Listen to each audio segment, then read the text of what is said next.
So if you guys are struggling with Tera raids in Pokemon Scarlet and Violet, or even if you're not and you just want to be able to have a much smoother experience and the higher, 5-star, 6-star, and even, special 7-star events are going to be coming, then I have the perfect Pokemon for you in this video. If you guys do enjoy this one, be sure to leave a like, subscribe for more, and all that good stuff. We do variety Nintendo Pokemon content here on the channel. And if there's for some reason a Pokemon that you like better than this one that you've tried that you think is really, really good overall, let me know in the comments section below. All right, the first thing is first, I will say that we're going to go ahead and we're going to go into an area that's a little bit spoilery. It's an end game area because I want to show you the location of this Pokemon. Now, I don't think I'm going to spoil too much except, a little bit of the area. So if you haven't beaten the game, you might want to wait and either skip ahead past this part. I'll try to leave like a chapter or like a timestamp on screen or something in the description to let you guys know where to skip to. But we're going to go ahead to a different location that, again, it's an end game location because that's the only place where you can find this Pokemon. So if you don't mind spoilers or if you just want to skip ahead in the video, we're going to go ahead and do that right now. All right, so we are in the Great Crater of Paldea. I'm at Research Station number 2, because this is where typically I find this Pokemon. Now, I will say one quick thing. It is exclusive to Violet. So if you're on Scarlet, you're going to need to get this Pokemon via a trade. You guys can feel free to use the description or the comment section below, or join our Discord. There's been a lot of people joining the Discord lately that have been trying to help each other out, joining, trading and all that good stuff. But yeah, so it's going to be exclusive to Violet. But the Pokemon we're going to be looking for here is Iron Hands right there. See, I always seem to find a bunch right outside of Research Station number 2. So there's like 3 here. You're going to want to go encounter one, and you're going to want to go ahead and catch it. Now, I've already caught a bunch, and especially the one that I specifically want. So I'm not going to encounter it, but you're going to go encounter it. You're going to get it. And what you're looking for is it can have 2 different kind of Tera types. So you're typically going to be looking for a Tera type that is fighting. Now, it can have usually electric or fighting from my experience. So if you go and I go check my summary here, you can see that my Tera type is fighting. Now, that's typically going to be the one that you're going to want because the move we're going to be using is going to be a fighting move. So once you go ahead and catch it and you have the Tera type fighting, then we can be good to go. So unfortunately for Iron Hands, you actually cannot breed it. You cannot breed Paradox Pokemon. I thought you actually could, but you cannot do so. So you're going to have to get one that is going to be a Tera type fighting. If you're getting it from a trade, you can always try to ask someone to trade you one that has that Tera type. Again, a lot of people in the Pokemon community are very friendly, very nice, and very easy to communicate with. Just give a trade in return that is fair, that they would like, and you should be good to go. Or if you have Violet, again, you can just go catch it yourself. And if you want to be kind and try to help other people out, you can catch a few extras as well. So what we're gonna do once we do that is we're gonna actually go ahead and we're gonna go into our boxes. We're gonna check its summary again because there's a few moves that it needs to know. Again, it has to know 2 specific moves in particular. Okay, so as you guys can see in my moves list here, we have Close Combat, Belly Drum, Focus Punch, and Drain Punch. Only 2 of these matter. The 2 that matter is Belly Drum and Drain Punch. Now, unfortunately, only one of these is going to be obtained naturally through leveling up, and that is Belly Drum. So you have to get the Pokemon to level 84 before it can learn Belly Drum. Now, what Belly Drum is going to do is when you use it, it's going to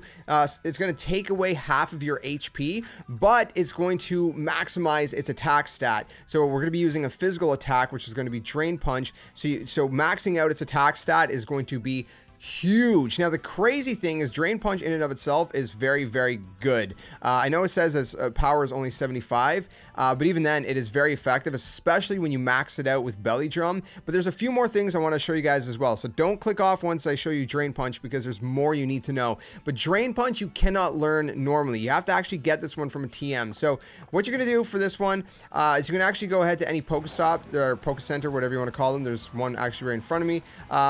Search around the map, and there's like TMs on the ground.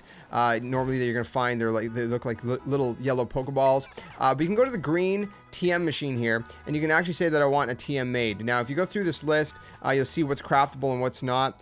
Certain ones you're not gonna be able to craft, maybe because you don't have enough materials. So as you can see, you have to use league points, and you have to use specific materials. You can see at the bottom right corner what is required. So if you kind of go through this list, you should be able to find Drain Punch down the list.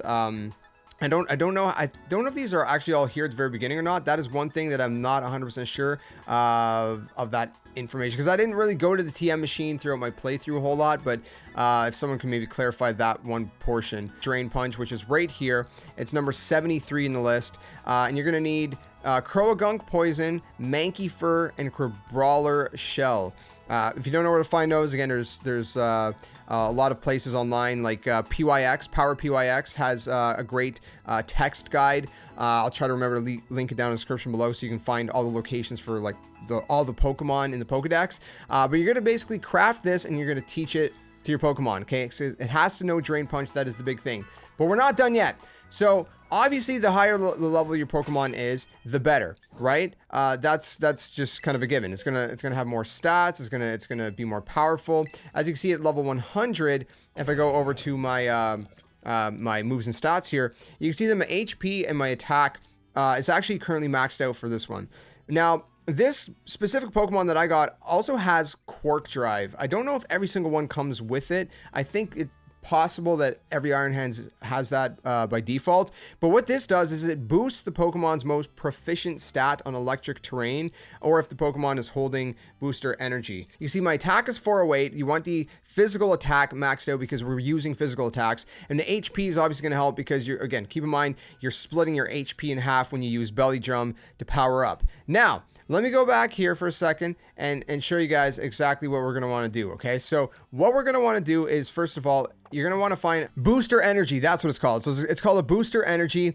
So what you're going to want to do, you can actually get one very easily. I'm not going to show you the spoilers for this, but basically at the very end of the game, all I'm going to say is at the very end, there's going to be a portion where you're going to have to take an elevator down. Again, I don't want to spoil anything. When you take, you'll find a glowing item that's going to be kind of like in some garbage, some rubble, if you will. And that's where you're going to find a guaranteed booster energy. So make sure you grab that. Again, it's going to be before you go down an elevator at the very end of the game. You're going to know. It's going to be like right before like a final battle kind of thing, right? And at that portion of the game, at that point, that's when you're going to want to look around the rubble for said booster energy. Okay, so again, just before you take the elevator down, you'll find it. So it's around that that area. Now, once you have the booster energy, you're going to give it to it, and you're going to be good to go. The other thing you're going to want to do is you're going to want to go ahead and in your bag. Now, again, you can find these kind of items in various ways, but you're going to want to go over and you're going to want to give it as much protein as possible to max out its attack stat.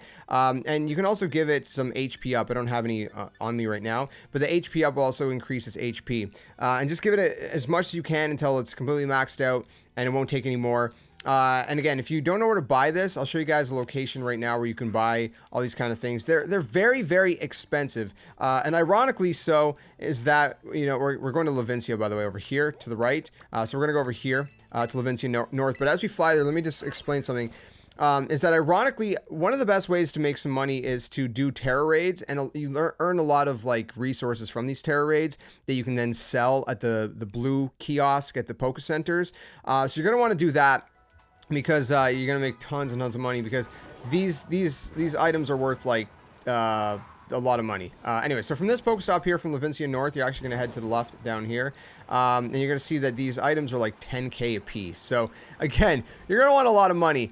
There's also a way to get 10 proteins if you do. Who is it again? The teacher in the school, who is, you know, like the track and field teacher. Anyways, I have a whole guide on how to get through all the teachers, but she gives you 10 proteins. So that is greatly beneficial because they're worth basically $100,000.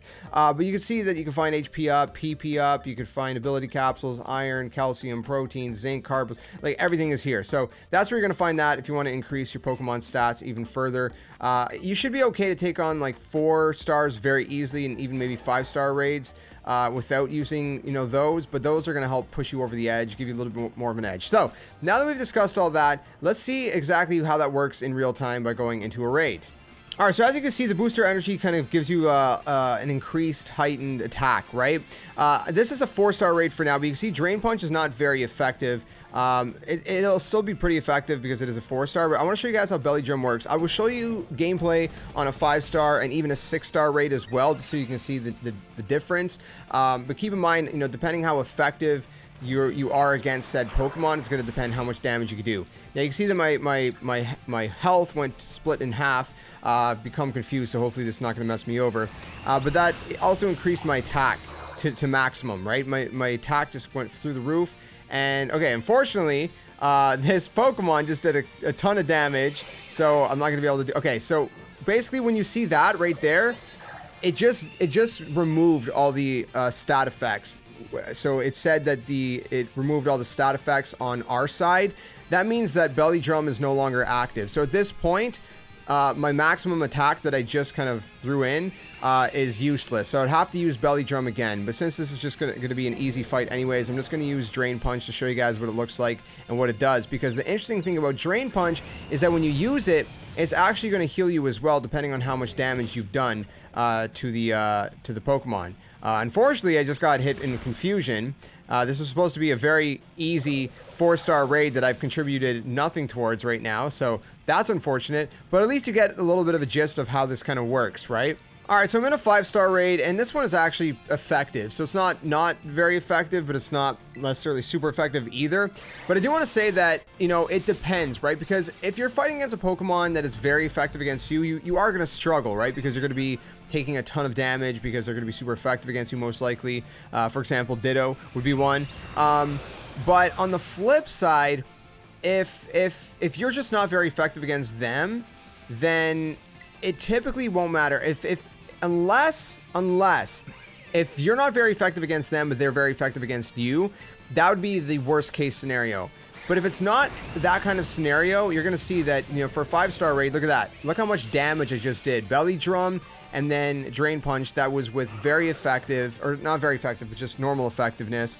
Again, if it was not very effective, it would still do a nice chunk of damage. Now, here's the thing.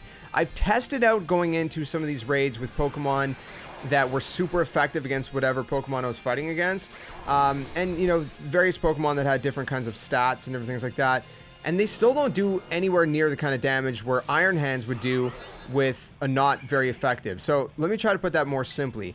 Basically, if I come into a raid where I'm not very effective with Iron Hands, but I use Belly Drum and Drain Punch, I'm still most of the time going to be doing more damage than if I come into a raid with, you know, still a level 100 maxed out Pokemon that is super effective against that type. So for, like I said, for most case scenarios, Iron Hands is still the best bet in most cases. Like I said, the only case you might want to try to switch things up and have an alternative is if you're not very effective against that Pokemon, but they're very effective against you, because then you're going to have a bad time. Even then, though, I've still been able to, for the most part, get a lot more done with Iron Hands than I would have thought I would be able to, even in those situations. So, honestly, it's always worth giving Iron Hands a try and seeing what works and doesn't work for you. But for the most part, I've done a ton of raids with Iron Hands from, like, you know, 3 to 4 star to 5 to 6, and every single time Iron Hands just absolutely annihilates. Keep in mind, when you terrestrialize, this is why you want a Tera type fighting, is that if I was to terrestrialize right now, I don't need to, so I'm not going to do it. But if I was to do that, it would increase the damage of Drain Punch because my terrestrialization is fighting and Drain Punch is a fighting move, so it would just make it super OP. But again, I didn't need to do that because I knew it could just one-shot the rest of this Pokemon here. So that's a 5-star. But there's also, like I said, 6-star raids. I'll throw some of it up on screen that I've recorded previously. I'm not going to do that one live just because, man, finding these 6-star raids, it's like a needle in a haystack sometimes, and going online, you know, sometimes it just doesn't work out. But I'll throw some gameplay that I captured doing 6-star raids with Iron Hands. Again, this was online for, you know, for this gameplay. But the beautiful thing about Iron Hands is that if you don't want to deal with the frustrations of online, because it can be so hit or miss, for the most part, you can usually just solo offline most of these 5 and 6-star raids with just Iron Hands, which is really nice, because again, you know, we struggle a lot, you know, playing online sometimes, and you know, offline it can be very difficult with just the AI if you don't have the right Pokemon, you know, yourself. And like I said, Iron Hands really kind of helps things out. Is Iron Hands fit for every situation? I use Iron Hands in almost every situation. Like 99% of the time I've used Iron Hands, even in the moments where I've struggled. But even at that, like I said, you could have an alternative Pokemon But Iron Hands is hard to beat because, like I said, Drain Punch is going to heal you as well, and you know, just combining all that, it's just crazy. I've had really good experience with it. I've done a lot of, like I said, variety of raids. I can usually one hit just with Drain Punch. I can one hit 3-star Pokemon, usually like maybe 2-hit or one hit if I'm belly drumming first or 4-star, depending on the Pokemon. 5-star is usually pretty decent, and 6-star gets a little bit more tricky. And like I said, it depends on the Pokemon. But Iron Hands, I think, is one of the best Pokemon to have in your party for the majority of Tera raids. If you don't have Iron Hands, you need Iron Hands with this exact setup. By the way, I got a Salty Herba Mystica from this raid, so that's pretty nice as well. I think that's a win-win situation. Well, my friends, that is going to conclude this video right here. Let me know if you guys have additional thoughts to kind of share. Let me know if you have any other Pokemon that you've used in Tera raids that you find are universally very good. Like I said, Iron Hands. The thing is that Iron Hands is universally very, very, very good. For the most part, you're going to have a very easy time with Iron Hands in most Tera raids. Like I said, there's certain situations where you might struggle and it might be better to have an alternative. But for the most part, you should be pretty good to go, in my opinion. And like I said, from my experience, I've done a lot of Tera raids with Iron Hands, and even in the ones that I've struggled with, it's been still pretty overall universally good. Like I said, there's going to be certain situations where you might just want to bring in a different Pokemon, but in a universal setting, for the most part, Iron Hands is usually a sure bet. So you need to have this Pokemon in your party for Tera raids if you don't, especially for the higher difficulty ones, because like I said, things can get a little bit tricky, things can get a little bit hard, and Iron Hands is just a beast with this setup. So I hope you enjoyed this video. I hope you found it useful. Again, if you have any other kind of tips, tricks, advice, thoughts, opinions, whatever you want to share in the comment section below, feel free to do so, and let me know what you guys think of this setup. If you enjoyed this video, leave it a like. If you didn't like it, dislike it. Subscribe if you want to stick around for more, and I'll see you guys soon in another one. Until then, my friends, game on, and thanks for watching.